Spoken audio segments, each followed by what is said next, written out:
albums and everything. Talk about maybe just some of y'all memories that stand out from making that Ghetto Dreams album. Ghetto Dreams. I'll be honest with you, man. And Ghetto. That out of all the, like, man, we got time to talk about all the records, man. It was a lot that a lot of us done.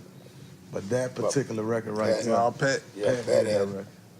Pat had Pat most of that already had that figured done, out. bro. Pat was already fully developed as a artist. Man, and like, yeah, so But many he people knew what he wanted. yeah. He knew what he wanted, who he had to have on there, all that. I'm being real, because we hadn't built this yet.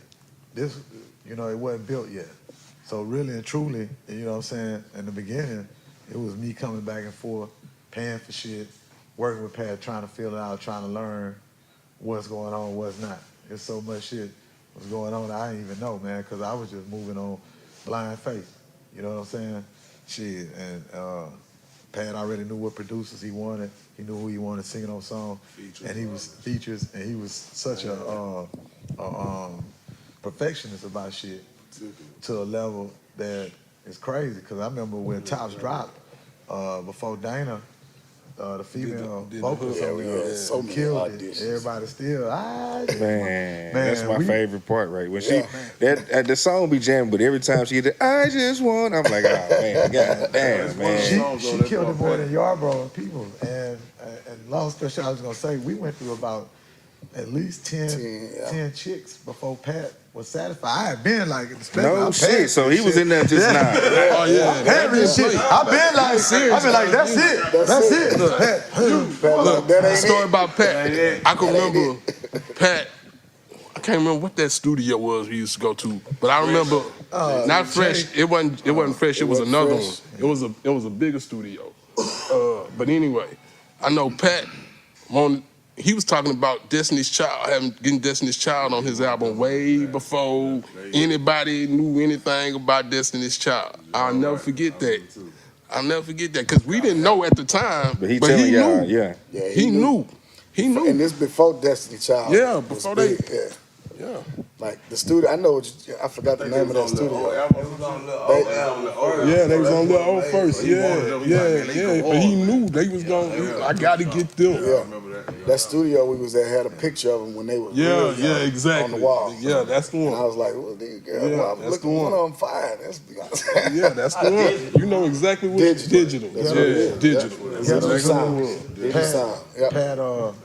Pat really, you know what I mean? And like I said, man, if he, we wouldn't have lost him, man. I don't have no idea where he could have went to because Oh man, not just in the booth. And that's what I try to tell artists right now, man. I'll be like, man, what your booth game like? You know what I'm saying? But I'll be like, nigga, what your at the booth game like? You know what I'm saying? Cause and in these days right now, I really are able to look at these niggas, cause now they selling more out the booth than in the booth.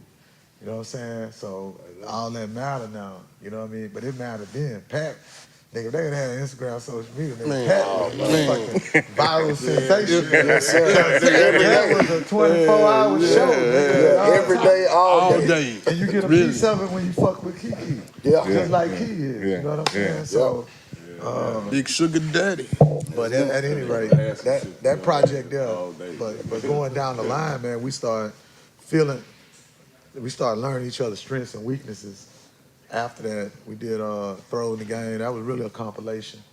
And you start seeing everybody's personal talent start coming out. And then when ESG came on, it just made us start working as a unit, because we had to build around E at that time, because he was transitioning. But even before then, though, like talk about, because one thing y'all did, y'all kind of always took you to the next level, like with the idea to make the VHS after Pat died. You know what I'm saying? Like that was a different thing. You know what I mean? So how was y'all just thinking like, shit, we're gonna do a video? You know what I mean? I mean, man, I'm just gonna be honest. Yeah.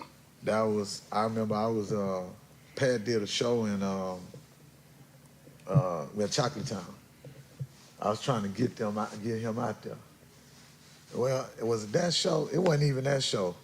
It was another show, because they had somebody did a show on the north side, because it wasn't that show, because I want to say most of Screwed Up Click was there. And anytime they had a show, ain't nobody knew me anyway, I go stand in the crowd, because I want to hear what people had to say. So I just be listening to shit. And they had people trying to figure out who Screw was, who Pat was. They was picking out Pokey. Mm-hmm. And I was like, damn, nobody really know, you know, who they So I was like, let's Know their name. Voices, Their names. and I know right now everybody like a documentary ain't shit. But they don't understand back then. Back then, that's what I'm saying. That wasn't it that wasn't even, a thing. It wasn't Yeah. even like that. And so that's what we started with our visual quest, which led us into the the movies and stuff. Man, it was just trying to market, man, trying to find a way to make these guys stand above the competition, because there's always competition. You know what I'm saying? But yeah, you were saying so. Then y'all get ESG though. You know what I mean? Which was another. I mean, unfortunately, you lose Pat, but then you pick up ESG, which is. I mean, it's ESG at that time. You know what I mean? Like that was a big deal. You know.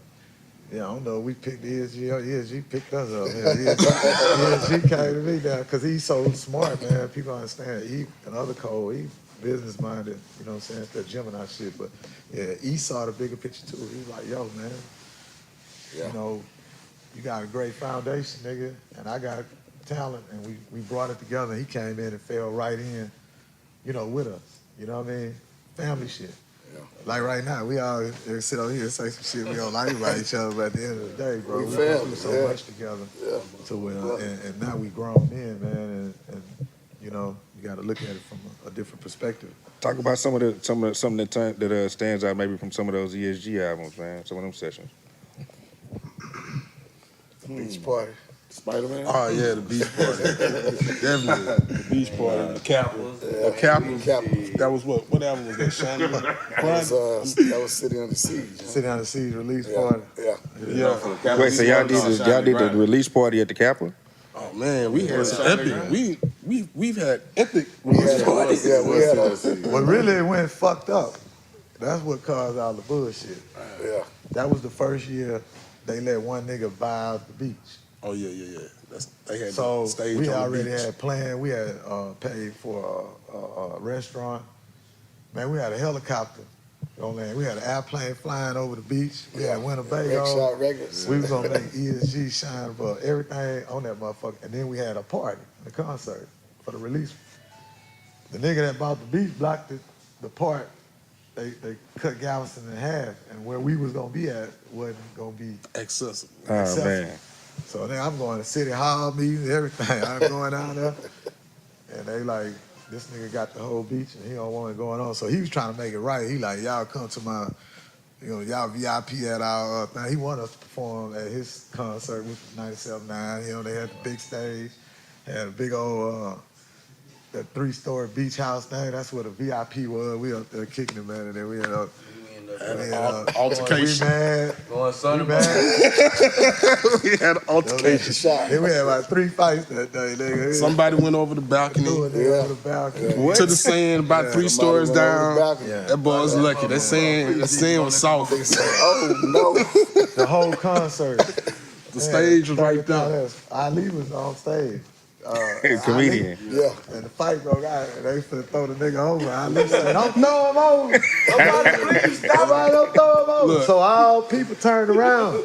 So when that nigga fell, you heard about 10,000 people say, "Oh!"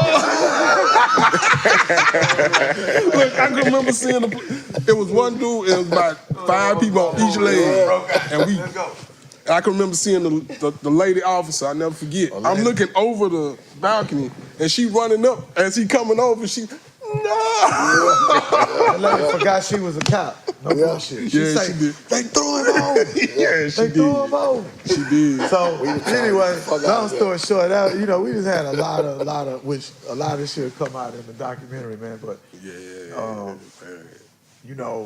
we thankful to be here Yeah. in our Listen, individual yeah. lives, as well as shit that took place on the road. Yeah, When man. it come to all the crazy shit, man, we Yeah. blessed. Donnie Houston.